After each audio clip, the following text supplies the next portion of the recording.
Hey, you there, Travis? You should still be at the office about now, right? I have some work I want you to finish up by today.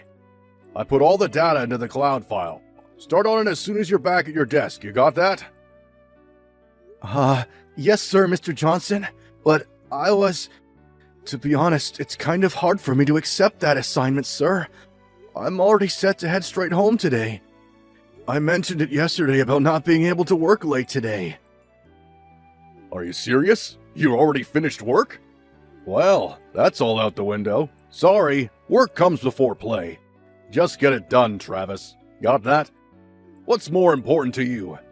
Your career? Or some video games waiting for you at home? Get to work!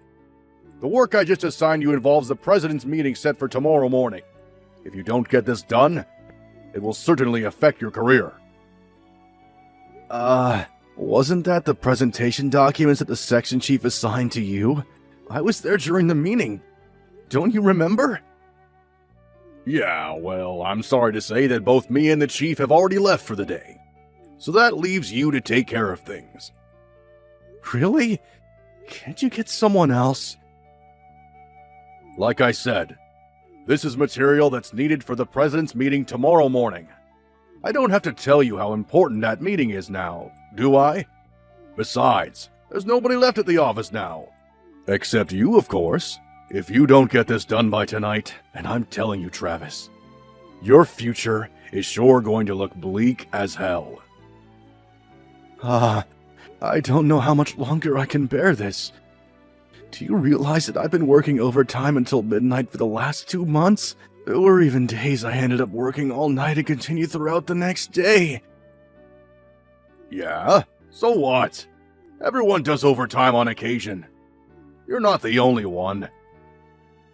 It's just that I've really reached my limit. I don't know how much longer I can continue. Come on, Travis. You're not a kid anymore. What's with the victim mentality? You work for this company, and we pay you a salary, for God's sake. Stop whining and get to work, would ya? The longer you wait, the longer you won't be able to go home. Yes, Mr. Johnson. I'll get on it right away. Hey, Travis. I know you're working overtime again tonight, but I had to talk to you. Oh, hey, Sandy. Yeah, can you believe it? Is your boss forcing work on you again? You keep this up and you'll get burned out sooner or later. This can't last. Yeah, well, I just can't seem to get out of it. This whole mess, it's all completely my fault, right? I'm really sorry. It really was not my intention.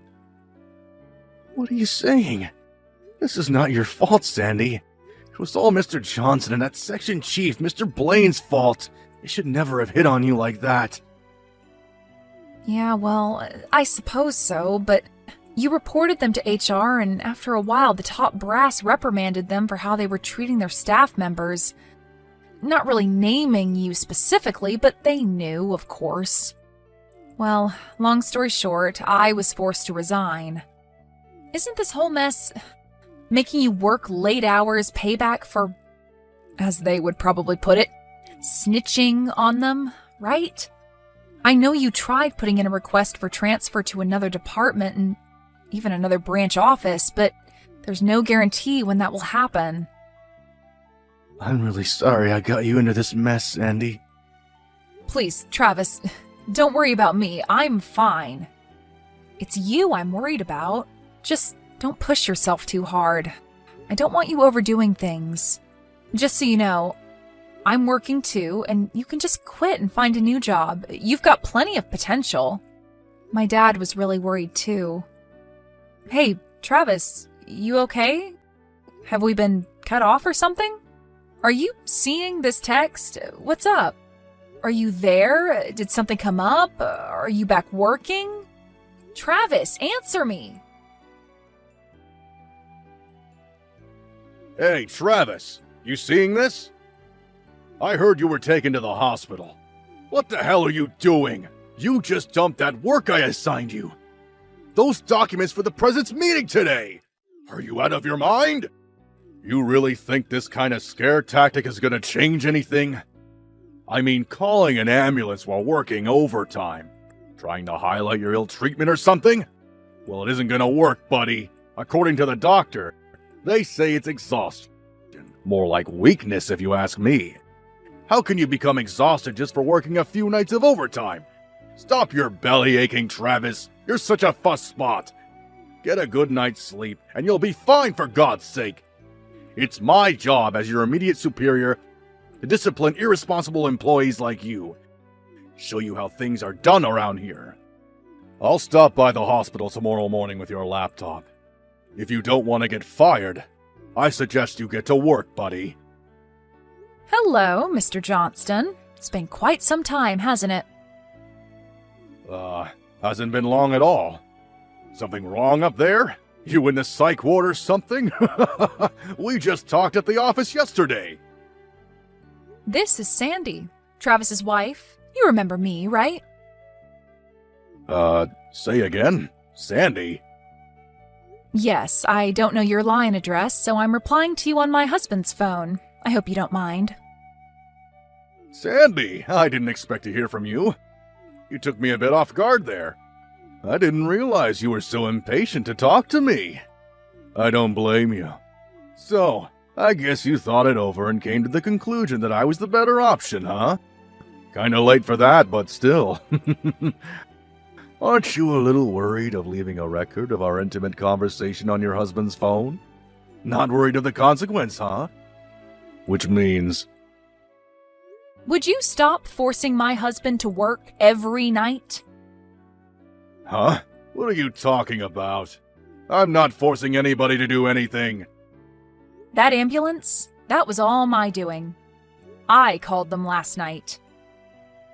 You called them? Why'd you go and do that? I was conversing with him through line last night when it suddenly went dead. I couldn't get a response from him after that. I was extremely worried. I called security and asked them to check out his office on the 3rd floor where he was working late last night. After some time, they made the rounds and a security guard found my husband on the floor, passed out cold. Wait a sec. I was not aware of that. This is not my fault, you got that? Don't blame this on me. The only reason he was working late is because he's slow. He's always taking a break and wasting precious time. He's got to work overtime. It's his own damn fault. Do you really expect me to believe you and Mr. Blaine? The two guys who were joking about sharing me? How can I trust what you guys say? You're not blabbing about this nonsense to other people at the office, are you? We don't need groundless rumors spreading. I've refrained from expressing my true opinion regarding how you've treated us, but this has gone far enough. I know this is all about giving you the brush off. You're just getting back at me, aren't you?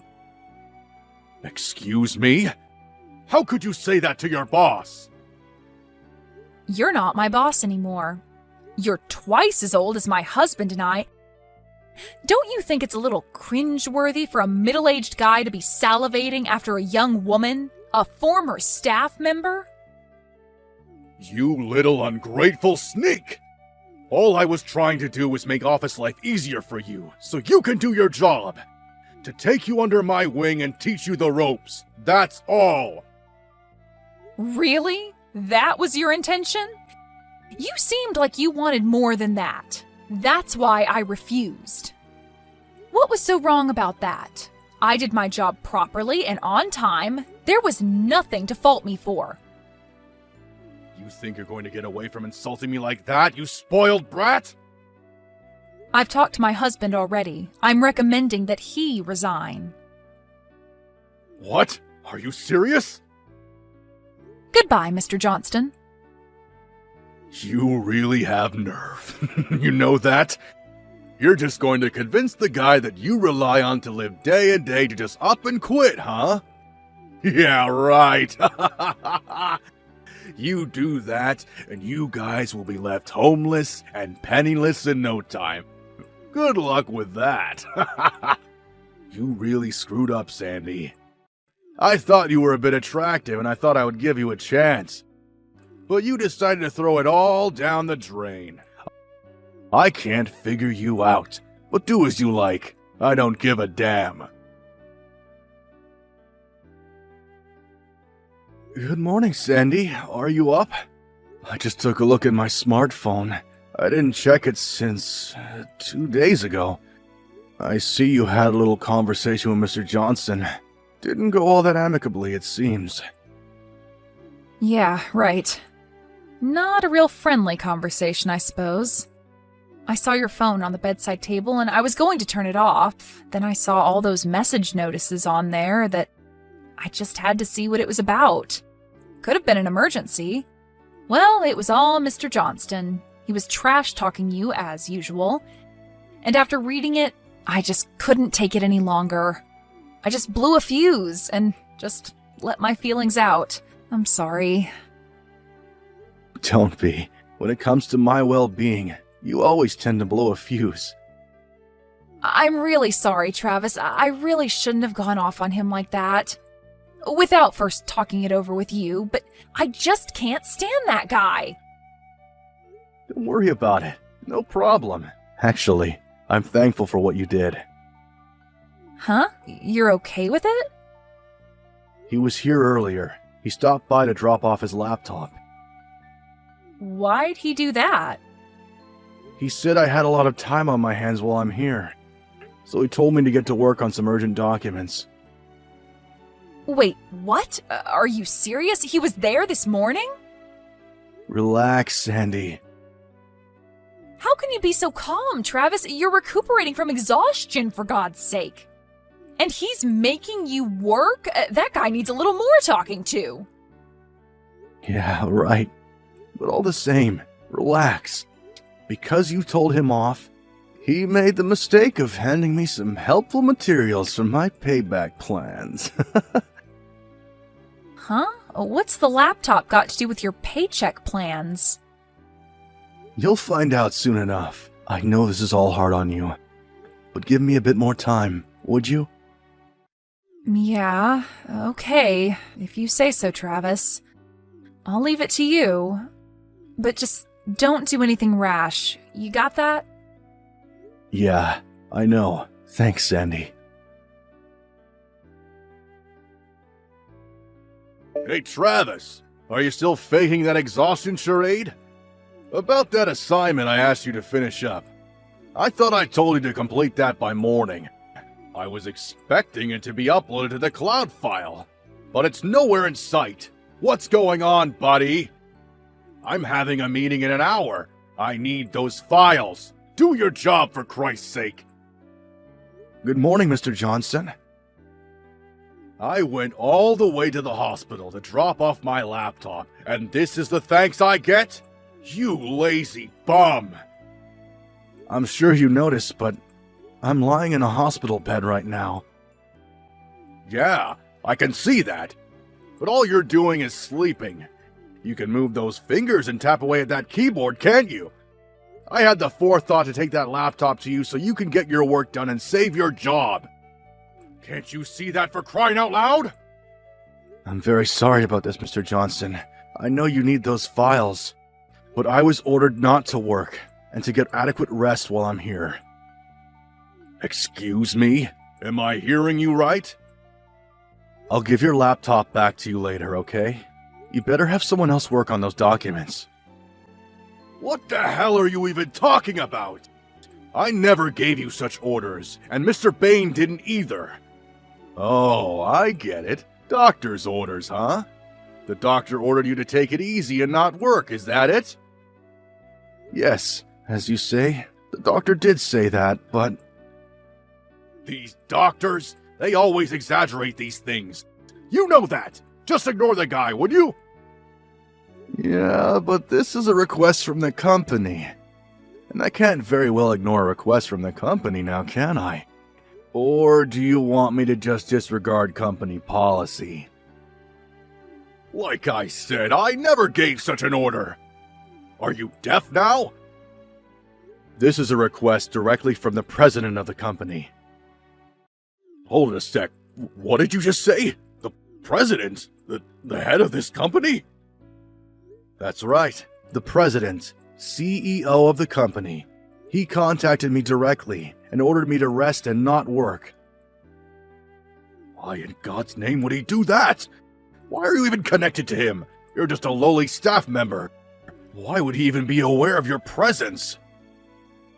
It was that laptop you brought me. Yours, wasn't it?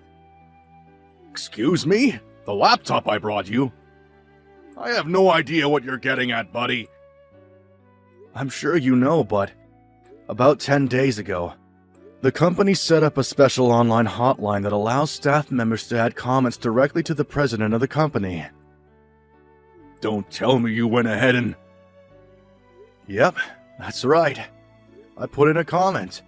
That laptop you brought me was already registered to the hotline, so all I did was include my name, employee ID number, and my comment. Darn it! I thought I put a lock on that site! Back when the special online hotline was established, I was pretty out of it. Working every night till quite late, I wasn't really in the frame of mind to be checking the details of the site. I had no idea that you could converse directly with the company president about whatever topic seemed important, whether it be grievances about the kind of coffee in the staff lounge to unfair work environments. But once I was able to recuperate in the hospital, and as you say, have a lot of time on my hands, I was able to think straight and check the details of the hotline, thanks to you. One thing led to another, and I was able to contact the president directly. Are you friggin' serious? As this is the case, I have decided to resign from the company. What? You're quitting? Yes, I sent my resignation letter directly to the president himself. Wait, you sent your resignation directly to the company president? Yes, that's right. He discouraged me from resigning, but I had already made up my mind.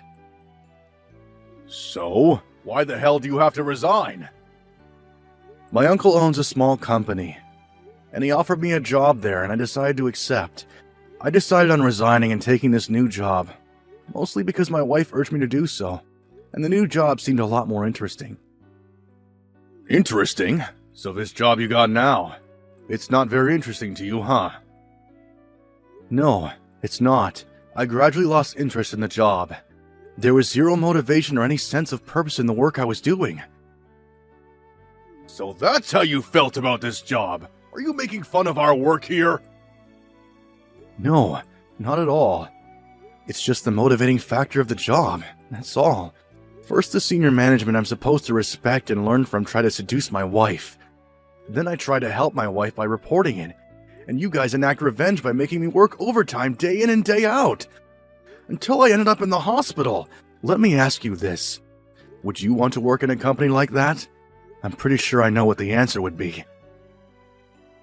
That all depends on you. It depends on if you have the guts and perseverance to make it through the rigorous demand of being a marketing manager. Clearly, you don't have what it takes. Well, if that's the case, show the other staff members that you have what it takes as an example to others. Do your own work for a change, instead of just talking and giving orders. I urge you to put the work in yourself. Until you do that, none of your staff will ever respect you. Shut your damn little trap, you little smart mouth! How can you talk to me like that?